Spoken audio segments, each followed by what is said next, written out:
وأنتم شفاء إن شاء الله. Allah subhanahu wa ta'ala cure him from the disease. Ameen ya Rabbal Alameen. And the announcement regarding the Quran memorization or recitation program for the adults.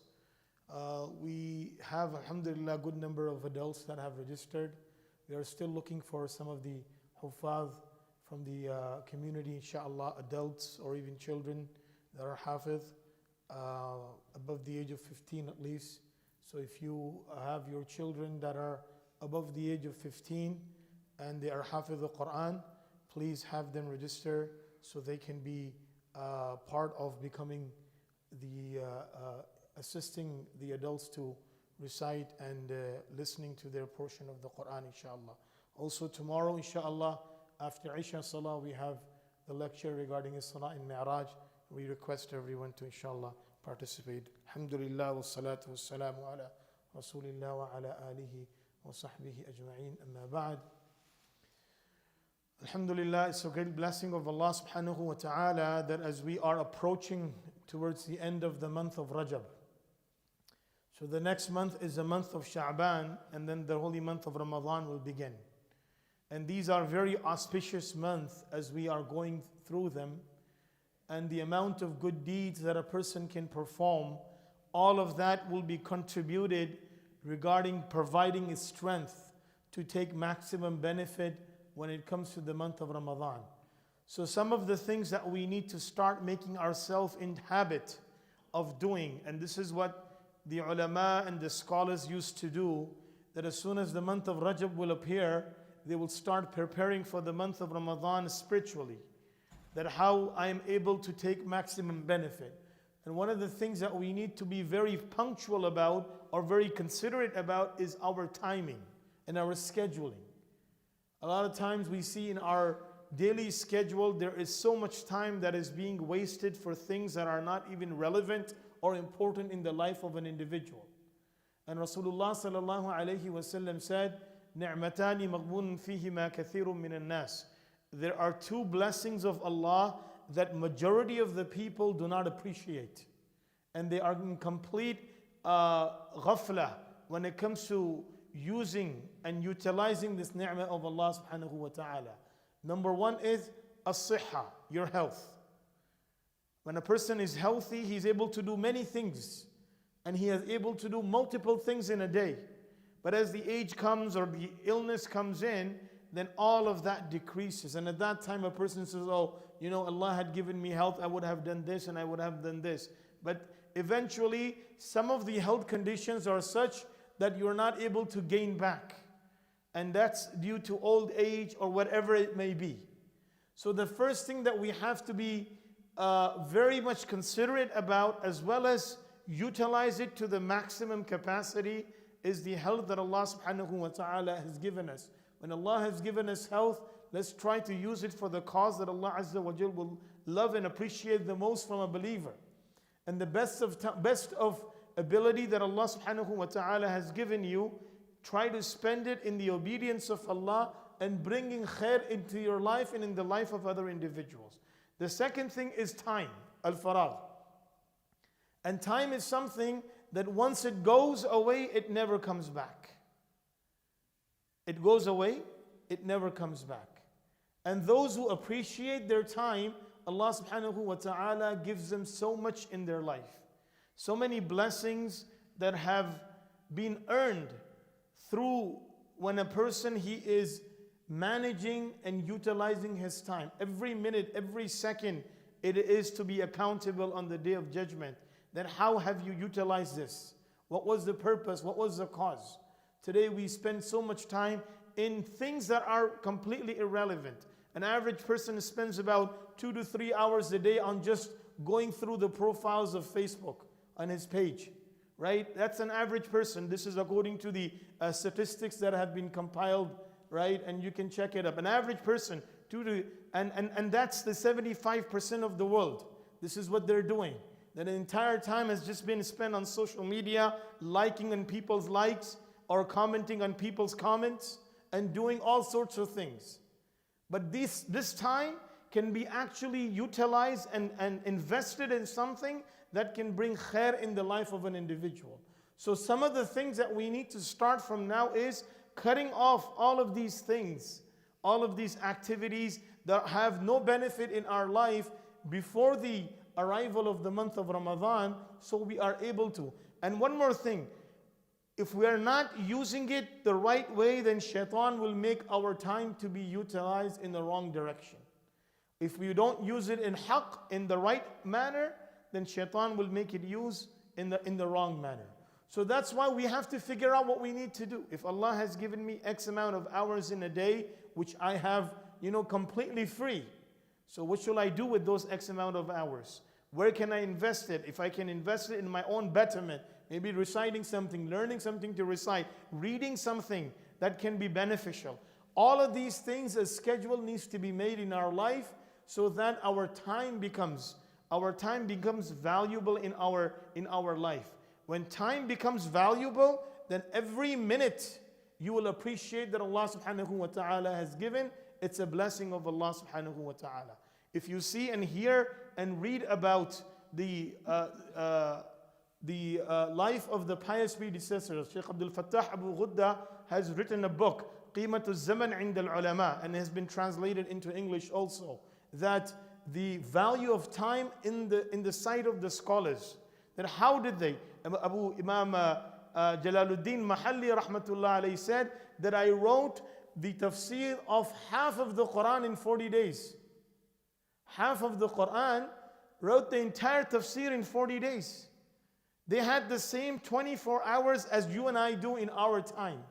But they knew how to value each minute, and they knew how to invest in those things that will be beneficial for them in the hereafter. We ask Allah to give us the same understanding, ability to utilize our time and make it useful for us and for the creation of Allah that can be beneficial for us when we depart from this world. Ameen ya Rabbal Alameen. Jazakum Allahu khair. Subhanallahi wa bihamdihi. Subhanakallahumma wa bihamdik. Wa nashhadu an la ilaha illa anta astaghfiruka wa natubu ilayk. Inshallah, after the Sunnah prayer, we will have our weekly fiqh class.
بسم الله الرحمن الرحيم الحمد لله والصلاة والسلام على رسول الله وعلى آله وصحبه أجمعين أما بعد. In continuation with our discussion regarding the different components of Zakah, the obligatory act which Allah Azza wa Jalla has mandated upon the believers. So we were talking about the lapse of a year. Now, you've already have become the Malikun Nisab, and now Zakah has become obligatory upon you, the type of wealth on which Zakah is obligatory. Now, how are you going to count your years? Because Zakat is hawlan hawl. Yearly, every year you have to go and give your Zakah, and this year is going to be counted according to the lunar calendar. So according to Imam Abu Hanifa rahmatullah alayh, if the nisab, which is the amount that is making obligatory for zakah, is complete at the beginning and at the end of the year, it will be considered as if the person has possessed the nisab for the whole year, regardless of whether it decreases during the year or not. So let's say in the beginning, let's say the nisab is $500. So you've became a malik of $500, and that $500 came down to, let's say, $200 after 6 months. And then by the end of the year, that changed to $1,000. So now your zakah will be $1,000, not 500, not 200. Okay?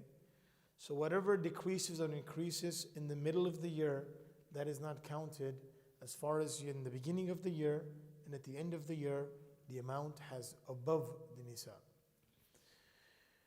Whatever is earned during the period is added to the existing nisab, and zakat is paid on it at the end of the year if the nisab is complete. However, if the nisab reaches zero, meaning or minus, you go to completely zero, then the zakat will not be obligated again until the possess of the nisab happens to be for a whole lunar year. So from that $500, you went all the way to zero. So when you've gone to zero, then you go up to nisab again, then your year starts. Okay? The day on which a person acquires the nisab for the very first time, and after deducting his liabilities from his total zakat assets, he still remains a possessor of the nisab, i.e. his zakatable assets are not reduced to less than the nisab. So let's say if you have $500 and that's the nisab of $500. So you have $700, $200 you owe to someone, so you are above the nisab, so now you'll have to give zakat on that $500 in his valuation date for the purpose of giving zakah. After the lapse of one complete lunar year from this date, zakat will become due if he still possesses the nisab. Each of the zakatable assets should be considered as a separate category in which on its own when calculating the lapse of a year. It is not necessary that a year lapse on each separate acquaintance of zakat's assets. So you have multiple things. Not each and every single thing has to go over zakat or has to go for a year. So let's say you already became the nisab, you already became sahib nisab, and in the middle you receive some other type of material that you didn't have, right? So let's say you only had money, you didn't have any gold or you didn't have any silver. In the middle of the year you start receiving gold or silver, so all of that will be added into your asset and then zakat will be given. This is according to Imam Abu Hanifa rahmatullah alayh. It is not necessary that each category be equivalent to the nisab, rather the value of all the categories are to be added up to the calculate of zakat. So for example number one, the nisab is $2,000. For example, the nisab is $2,000. On the 10th of Rabiul Awwal, 1434, a person possessed $2,000. And then this has made him sahib nisab, and now for the first time. Then throughout the year, this amount kept on increasing. Now, a year later, 9th of Rabiul Awwal, 1435, he owns $6,000. So the zakatable will be due how much? 2,000 or 6,000? 6,000, because whatever it added, it will be included into the amount. Okay. Now, for another example, the nisab is $2,000. On the 10th of Rabiul Awwal, 1434, a person possessed $2,800.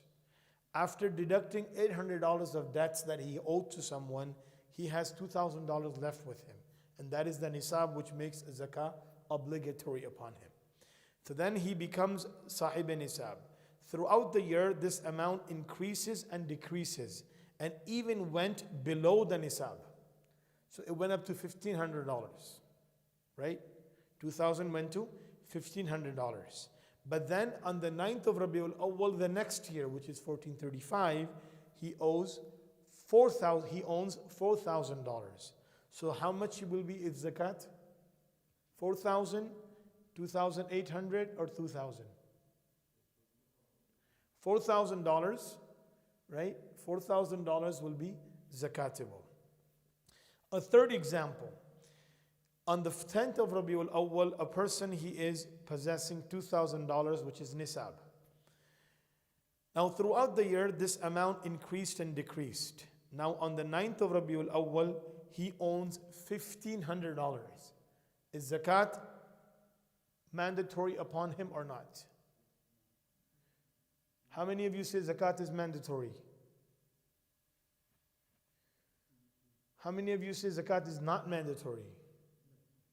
Yes, zakat is not mandatory. Why? Because he went below the nisab. Nisab was 2,000. So now the money is, a year later, 1,500. He is not, zakat is not mandatory upon him. Another example. On the 10th of Rabiul Awwal, 1434, he owns $2,000. And then, throughout the year, this amount increases and decreases. Now, on the 9th of Rabiul Awwal, he owns $3,000, but he has a debt of $1,500. Is zakat mandatory upon him? No. Why? Because the amount that he owes to someone is 1,500. So he's gone below the nisab, right? So now these are different, examples. And one more example. A person owns $2,000 for the first time, is sahib nisab. After $2,800, after deducting $800 from the debt, he has $2,000, so he's sahib nisab. Now on the 20th of Sha'ban, right before Ramadan, before the next year, same year, 5 months later, he lost everything that he possessed. So he went to zero, nothing, lost all his money. Okay, now on the 3rd of Shawwal, he regains. So after 2 months, he gets $2,000 again. Okay, so now he has become sahib nisab. So the next year, when the Rabiul Awwal will come, and let's say he has, where does his year start now? Does his year start from Rabiul Awwal again? Or his year start when he lost the money in Sha'ban? Or his year starts from Shawwal when he regained the money? His year will start from Shawwal. So if the next year, on the 2nd of Shawwal, he owns $4,000, so how much money he will give in zakat? What will be his amount that he has to take out zakat from? On the 3rd of Shawwal, he got 2,000, 1434. So on the 2nd of Shawwal, 1435, he has 4,000. So how much will be zakatable now? What is the amount that he will have to deduct zakat from? 2,000. 4,000. Because the nisab starts again. When you go below zero, nisab is finished. Okay? When you go below zero, it's completely off. Now, whenever you gain the nisab again, that's where your year starts. Okay? So this is the technical one. So you had money, you lost it in the middle of the year, you went into zero, right, or minus, and then after that, few months later, you regained the money. So now your year starts from the time when you regained the money and it got up to the nisab. Okay, now this was Imam Abu Hanifa, that whatever comes in the middle, it is counted, and not every single thing that has to have a year being spent upon, unless you go to zero. If you go to zero, then of course your nisab resets. According to Imam Malik and Imam Shafi'i and Imam Ahmed ibn Hanbal, rahimahumullah, they say that whatever is accumulated through profiting in business throughout the year will be added in the existing nisab. If there is no nisab, then the year will start from the time the nisab is complete. So Imam Abu Hanif, Imam Shafi'i, Imam Ahmad ibn Hanbal and Imam Malik say, rahimahullah, that whatever is increased in the middle of the year, if it's in business, then it will be added into the nisab, and not every single amount has to be added into a year. But if it's for personal, right? If it's for personal, then of course each amount has to have his 1 year lapse. So for example, you have a business, and on the 5th of on the 10th of Rabiul Awwal, in your business you have a sitting amount of assets of $50,000. Okay? Now, 6 months down the line, that went up to 100,000. Okay? So the next year, on the 9th of Rabiul Awwal, that amount went up to 150,000. Okay? So now, on the 9th of Rabiul Awwal next year, you are going to give zakah for 150,000, if that's for business. Now you have your personal savings. The first time you became Sahib Nisab on the 10th of Rabiul Awwal, you had $2,000. Now this 2,000 amount continued. And let's say 3 months down the line, that 2,000 went into 5,000. Okay? So now, when you come the next year, on the 9th of Rabiul Awwal, the next year, you have a total of 5,000. So on the 9th of Rabiul Awwal, are you going to give zakah of 5,000 or are you going to give zakah of 2,000?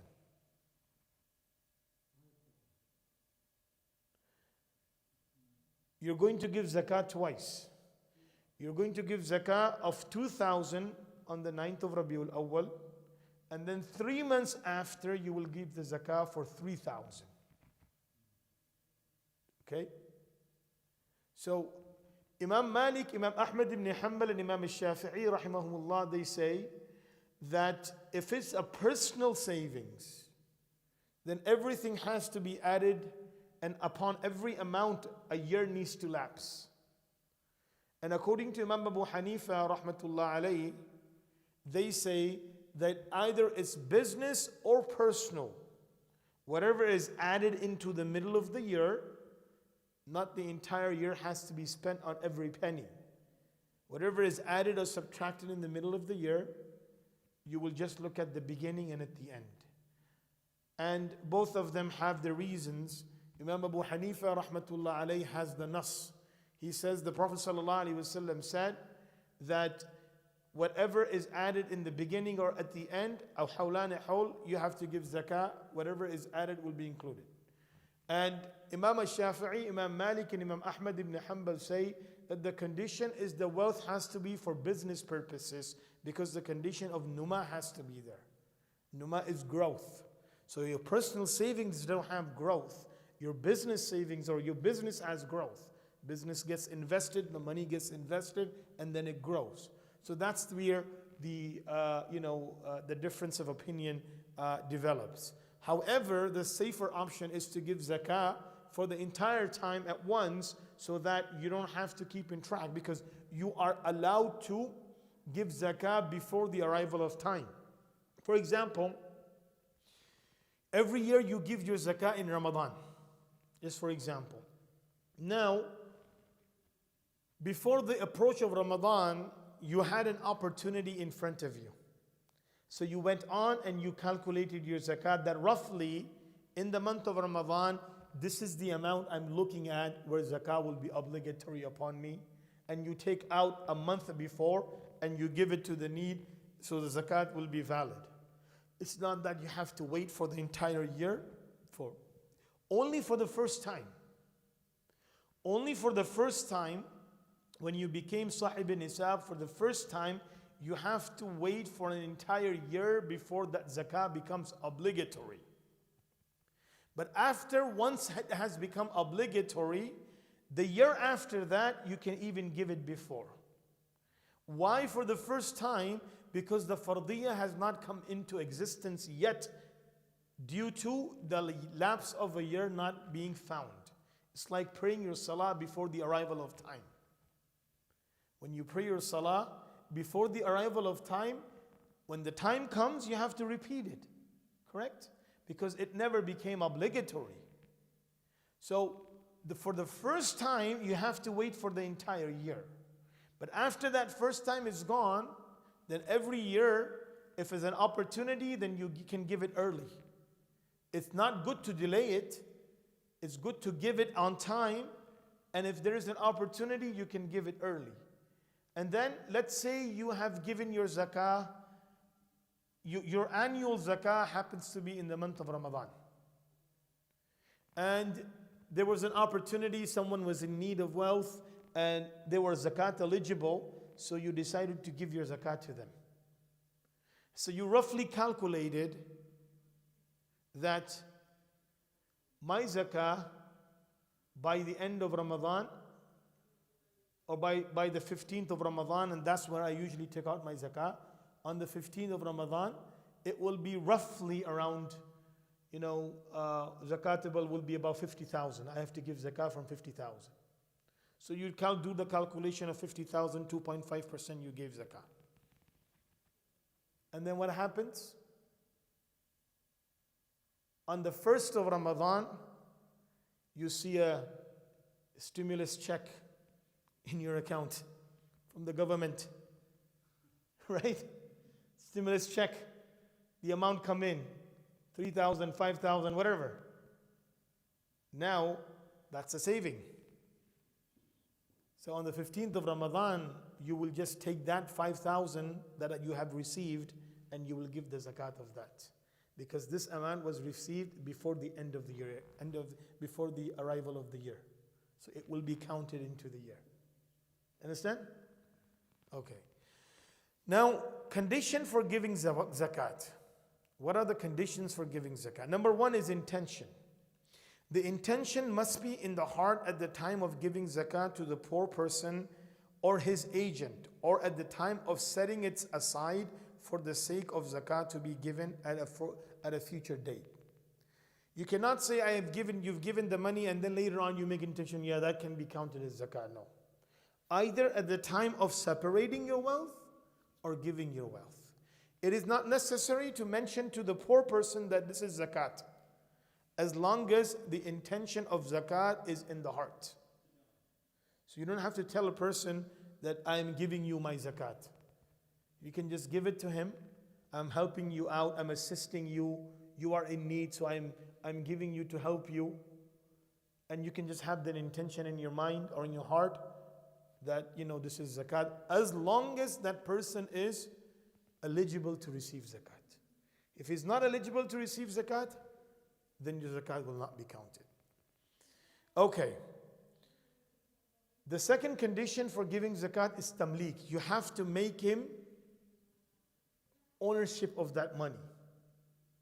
You cannot say, oh, just pay back to me, or this is, no, I gave it to you. A lot of times people do is, pay it back whenever you can. That will not be counted zakat. You have to let him know that this is in your ownership and you can invest it and do whatever you want with it. You cannot even put condition to the amount that you're giving. You cannot say, okay, I'm giving you this much amount, but you have to buy a car. No. Otherwise, zakat will be batil, because this is called shartu saqit, a condition which will invalidate your zakah. Because when you talk about tamlik, it cannot have condition. It's like selling a merchandise to someone with a condition. It's called bay'ul fasid, a transaction which is considered wrong. It is sinful to do a transaction with a condition on it. That I will give you this with the condition that you can only use it for this purpose. Right? So, zakat, you give it to him, you make him the owner of it, and that's it. And then you move on. The zakat must be given to the poor by transferring its ownership completely to the poor. Zakat cannot be spent on construction of buildings, because there is no ownership in that. If there is a construction happening and you go and you give your zakat into the construction, then you cannot. Why? Because there is no ownership. No one owns that construction.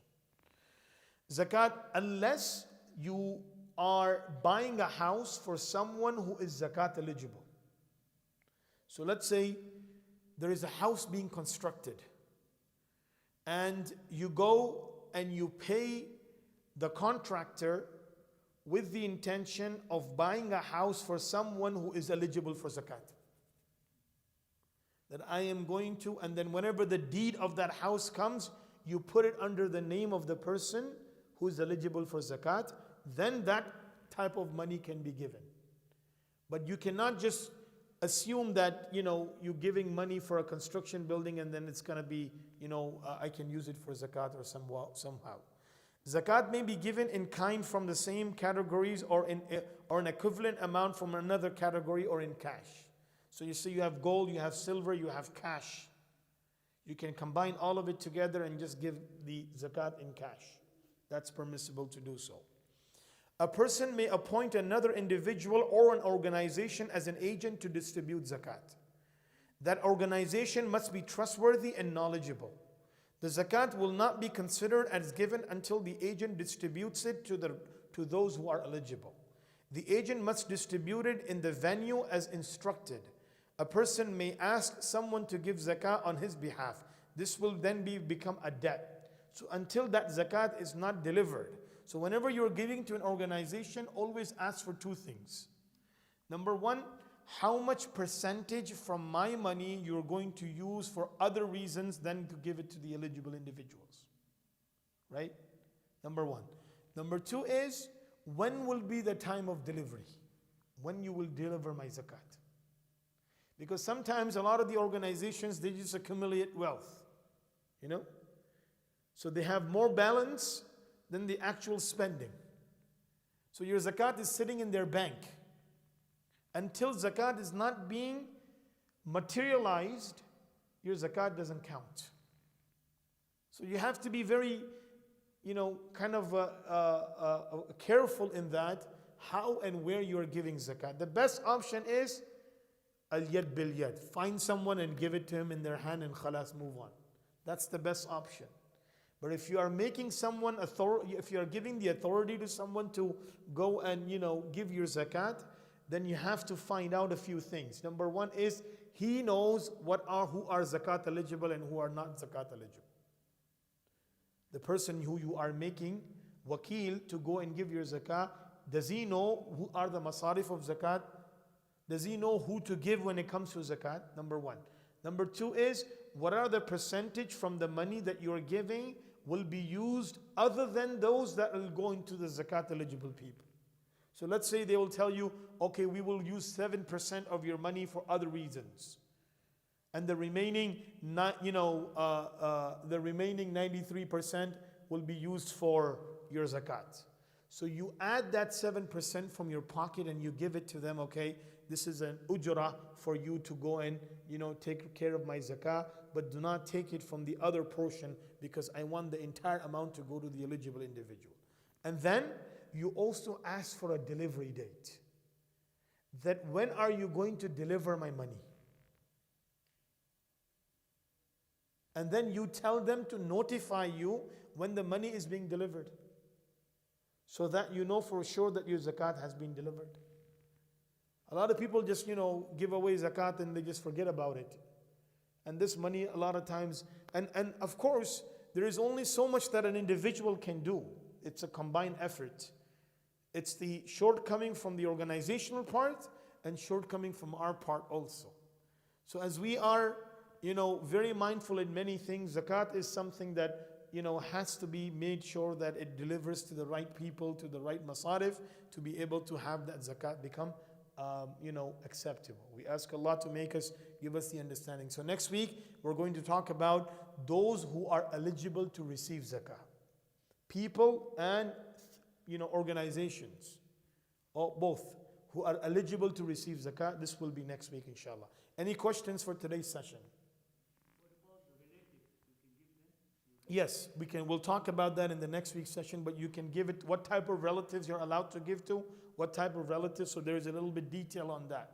What type of relatives you're allowed to give to, what type of relatives you're not allowed to give zakat to, so on and so forth, inshallah. So we will talk about that in the next week's session, inshallah. So you said that nisab is 2,000, right? No, this was an example. The current nisab, I believe, is about, roughly about 2,000. That's where the nisab is, yes. So 2.5%. 2.5% from the nisab. Yes. So the nisab is calculated, if you have gold only, then there is a different nisab for gold, right? And that will be about, we had mentioned this last time. Let me just open the portion. Yes, alhamdulillah. So the nisab for gold is 87.48 grams or 3.8 ounces or 2.8125 troy ounces. So if you have this much gold or more, then zakah becomes obligatory. The nisab for silver is 21.6 ounces or 19.6875 troy ounces. Now when you have cash, that will be equivalent to the nisab of silver, not the nisab of gold. Because if you take the nisab of gold, then the nisab will become somewhere close to 5,000 plus. That's how much a 2 ounce. About an ounce, troy ounce, 1 ounce is about what? I think, no, it's about what, 11,000? That's what the price is going right now, depending on things. So when you have cash, then you will take the nisab of silver. The gold nisab can only be used in gold and nothing else. And the silver nisab is going to be used for everything else. Money, cash, everything, assets, whatever that is, that will be according to the silver nisab. But the gold nisab is only to the gold and cannot be used anywhere else. So that's how. So you can, to find out the gold pricing or silver pricing, you can just go to silverprice.org or goldprice.org and you will get the pricing, and then that will be the nisab. I believe is about $1,500 to $2,000 currently where the nisab is at. Yes.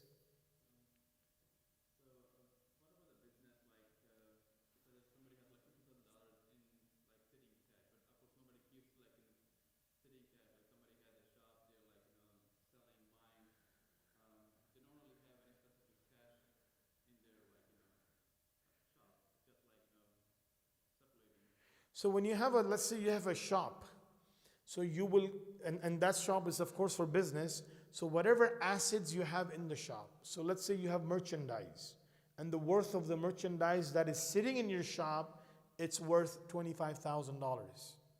So that will be your zakatable amount. That $25,000 worth of stuff that is sitting in your store. Now if from that $25,000 worth of stuff that is sitting in your store, let's say you still have to make payments for another $10,000 that you haven't paid the vendors yet. So you will minus that $10,000, your zakat will be upon $15,000.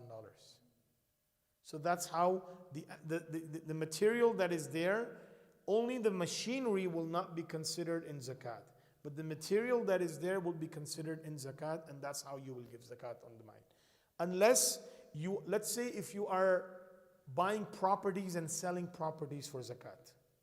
You buy houses and then you sell them, okay?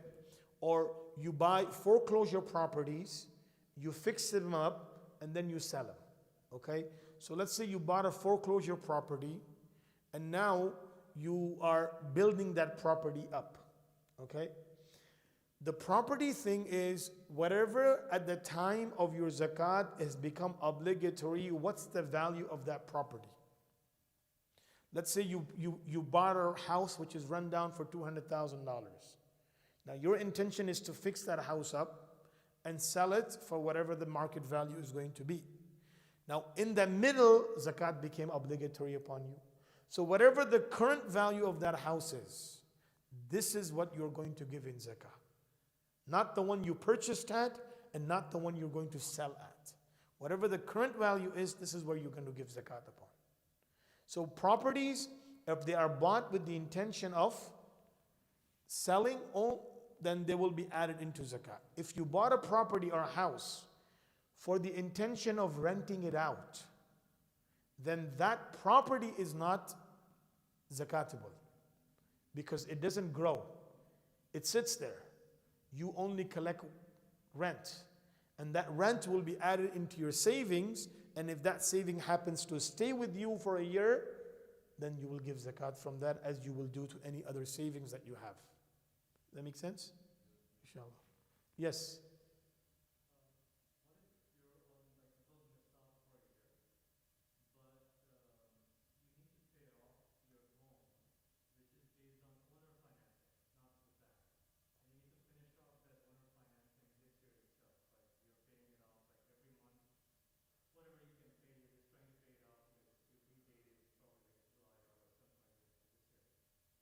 So the entire amount of what you need to pay off, if that loan needs to be paid off within a year, then the entire amount from your money will be deducted. And then if you have left over, then you will be giving zakat. So for example, you have $50,000 and you owe $50,000, and that needs to be paid within a year before the next year zakat becomes obligatory. So now you will not pay any zakat because you owe 50,000 and you need to pay that before the before the year arrives. Okay? So there will be no zakat upon you because this is called a necessary loan. And a necessary loan is something that you need to be paid off within a year period before the next year zakat becomes obligatory. If it's going to lapse over that year, then only 1 year amount is going to be deducted. For example, you need to pay $25,000 by the end of the year. And then the next $25,000 you can pay after another year. So you will only deduct $25,000, so you will be giving zakat on $25,000. Okay, inshallah? Yes, brother.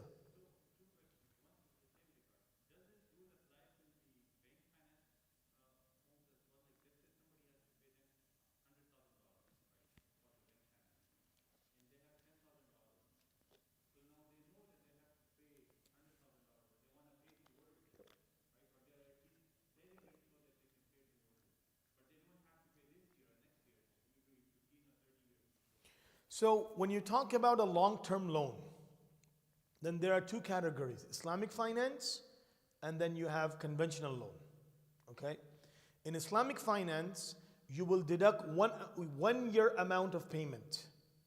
Principal plus the profit, both together. If you have a conventional loan, you will only deduct 1 year of the payments, but the principal only, not the interest. Okay? So for example, you're paying $2,000 a monthly, right? So that will be $24,000 for a year. Okay? But from that 24,000, 12,000 is your principal and 12,000 is interest. You will only deduct $12,000 from your savings, and rest of the money you have to give zakat. If you have an Islamic finance, then when you will deduct the entire $24,000 from your savings, and the rest of the amount that you have, that will be zakatable. Understood, inshallah? Yes.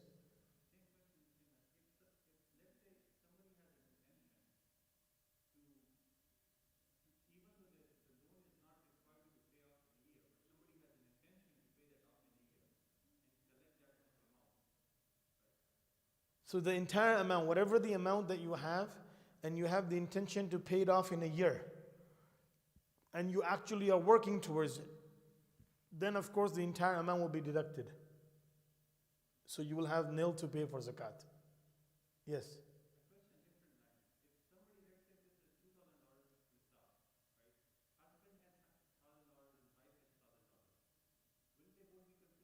No, each individual nisab is separate. Because nisab works on individuals. So if a husband has 1,000, both of them are not zakat eligible. Even though they live in the same roof, under the same roof.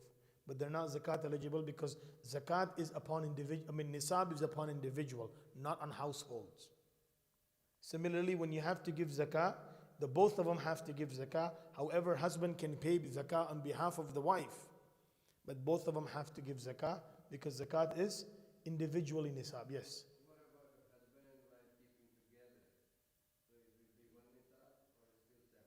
So if both of their money is together, then of course, it's, but if you have, So let's say you are putting it together, but you know how much is how much, whose.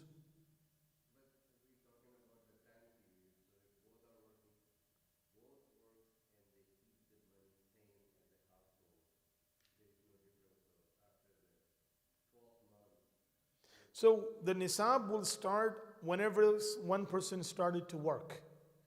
So let's say you got into work and the first time you got your paycheck, and 6 months later your wife started to work and then she got her paycheck. So her nisab will start from that 6 months and your nisab started at 6 months earlier. If the cycle starts same, of course, the time. So the nisab can be calculated separately, however, can be given together. But then the calculation needs to be done separately. So let's say if both of you are working together and all the money is put into one pool, right? So that one pool, you just take out the entire amount from it and that's it. Yes?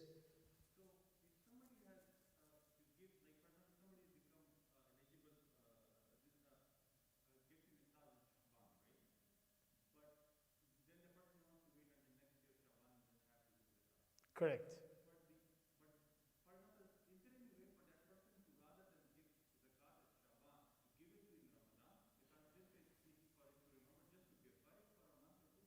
So what he can do is, he can do, change of nisab or change of due date, right? So what he can do is either he can wait until Ramadan and then calculate the entire amount up to Ramadan. And then from next year, go to Ramadan to Ramadan. Or he can pay the zakat in Sha'ban and then whatever accumulation he has for that 1 month, he pays that amount and then his nisab will be changed to Ramadan. Yes.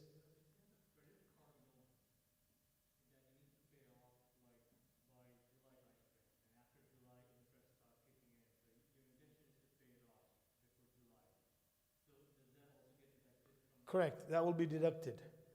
This amount will be deducted from your savings. Okay, inshallah. Subhanallah wa bihamdihi. Subhanakallahumma wa bihamdik wa nashhadu an la ilaha anta nastaghfiruka wa natubu ilayk. Subhana rabbika rabbil izzati amma yasifun wa salamun alal mursalin walhamdulillahi rabbil alamin. Jazakumullahu khairan. Wa iyyakum wa iyyakum.